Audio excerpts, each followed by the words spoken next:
বিসমিল্লাহির রহমানির রহিম। প্রিয় দেশবাসী, আসসালামু আলাইকুম। আজকে আমি আপনাদের সাথে একটি বিষয় নিয়ে খুব সংক্ষেপে দুটি কথা বলতে চাই। যে বিষয়টি সমাজের প্রত্যেকটি শ্রেণী পেশার মানুষকে স্পর্শ করে। যে বিষয়টি কি সেটি হচ্ছে আমাদের পরিবেশ। অর্থাৎ আমি, আপনি, আমরা সকলে যে পরিবেশটাতে থাকি সেই পরিবেশটি কেমন, আমার আশপাশটি কেমন।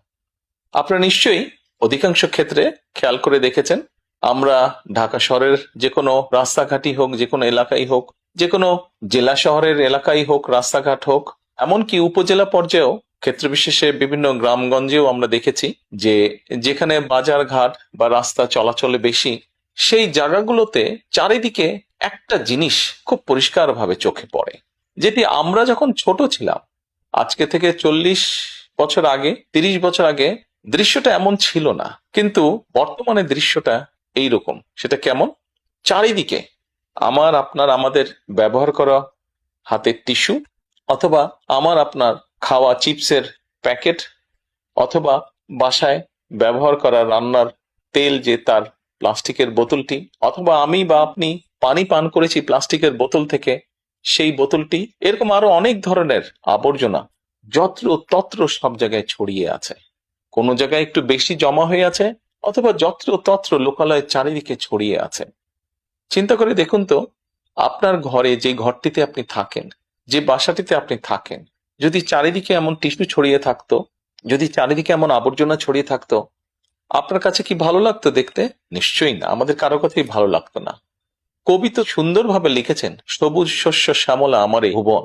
তা আসুন না, আমরা কেন আমাদের পরিবেশটাকে সুন্দর করতে পারবো না?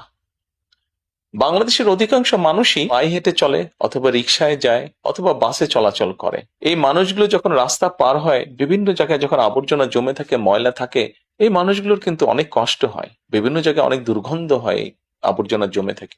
তবে আমরা যদি সকলে মিলে একটু সচেতন হই, আমরা যদি নিজেরা সচেতন হই, যত্রতত্র যদি আমাদের ব্যবহারকৃত আবর্জনাগুলো যদি যত্রতত্র আমরা না ফেলে দিই, আমরা যদি একটি নির্দিষ্ট জায়গায় এই আবর্জনাকে জমা করি এবং নির্দিষ্ট উপায়ে যদি এটাকে পরে ধ্বংস করি, তাহলে যেমন আমাদের পরিবেশটি ভালো থাকবে, ঠিক একইভাবে আমরা আমাদের পরিবেশটাকে সুন্দরভাবে রাখতে পারবো। দেখুন, অনেক জায়গায় আমি দেখেছি, গত কয়েক মাসে যখন আমি দেশের বিভিন্ন জায়গায় গিয়েছি, হয়তো কোনো একটি পুকুরের পাশ দিয়ে যাচ্ছি, দেখেছি পুকুরের ভিতরে বিভিন্ন রকম ময়লা স্তূপ হয়ে পড়ে আছে, অথবা পুকুর পাড়ে বিভিন্ন ময়লা স্তূপ হয়ে পড়ে আছে। অথচ একসময় কিন্তু এই পুকুর পাড়েই মানুষ বিকেলে বসতো, গল্প করত পরিবার পরিজন নিয়ে। কিন্তু এখন আবর্জনার জন্য সেটি সম্ভব হয় না। ঢাকা শহরেও বিভিন্ন পার্ক আছে, বিভিন্ন জেলা শহরেও বিভিন্ন পার্ক আছে। আমরা পার্কগুলোতে যাচ্ছি বিকেল বেলায় পরিবার পরিজনকে সাথে নিয়ে, কিন্তু গিয়ে যখন আমরা চিনেবাদাম খাচ্ছি, অথবা চিপস খাচ্ছি, অথবা বাচ্চারা লজেন্স খাচ্ছে, খেয়েই আমরা জিনিসটা সেখানে ফেলে দিচ্ছি। আমরা যখন যাই তখন হয়তো যারা পরিচ্ছন্ন কর্মী তারা হয়তো পরিষ্কার করে রাখছে, কিন্তু আমরা যখন বেরিয়ে আসছি তখন আর সেটি আগের মতন পরিষ্কার থাকছে না। কিন্তু যদি যে পরিষ্কার থাকতো, আপনি যদি পরিষ্কার করে রেখে আসেন, আপনার পরবর্তীতে যে যাবে সেও সেই পরিচ্ছন্নতা, সুন্দর পরিবেশটি উপভোগ করতে পারবে। কাজে আসুন না, আমরা যদি আজকে থেকে প্রত্যেকে সচেতন হই, আমাদের হাতের আবর্জনা বা ব্যবহারকৃত আবর্জনা যদি নির্দিষ্ট জায়গায় সুন্দরভাবে আমরা গুছিয়ে ফেলি, তাহলে ধীরে ধীরে হয়তো আমরা আমাদের এই বাংলাদেশটাকে আবর্জনা মুক্ত করতে পারবো, সুন্দর একটি পরিবেশ গড়ে তুলতে পারবো। দেশটা তো আমাদের সকলের। আমরা সকলে মিলে যদি চেষ্টা করি, সকলে মিলে যদি একটু একটু করে করি, তাহলে আমরা বড় কিছু করতে সক্ষম হব। প্রিয় দেশবাসী, আপনাদের কাছে আজকে এই সহযোগিতাটা আমি চাইছি। আমরা সকলে মিলে আসুন, চেষ্টা করি আমাদের দেশটিকে পরিষ্কার সুন্দর রাখতে। আমরা সকলে মিলে চেষ্টা করি আমাদের পরিবেশটিকে সুন্দর পরিষ্কার রাখতে, যা নিশ্চিত করবে আমাদের আগামী দিনের বংশধরদের জন্য একটি সুস্থ দেশ, সুস্থ পরিবেশ। সকলকে আন্তরিক ধন্যবাদ। আসসালামু আলাইকুম।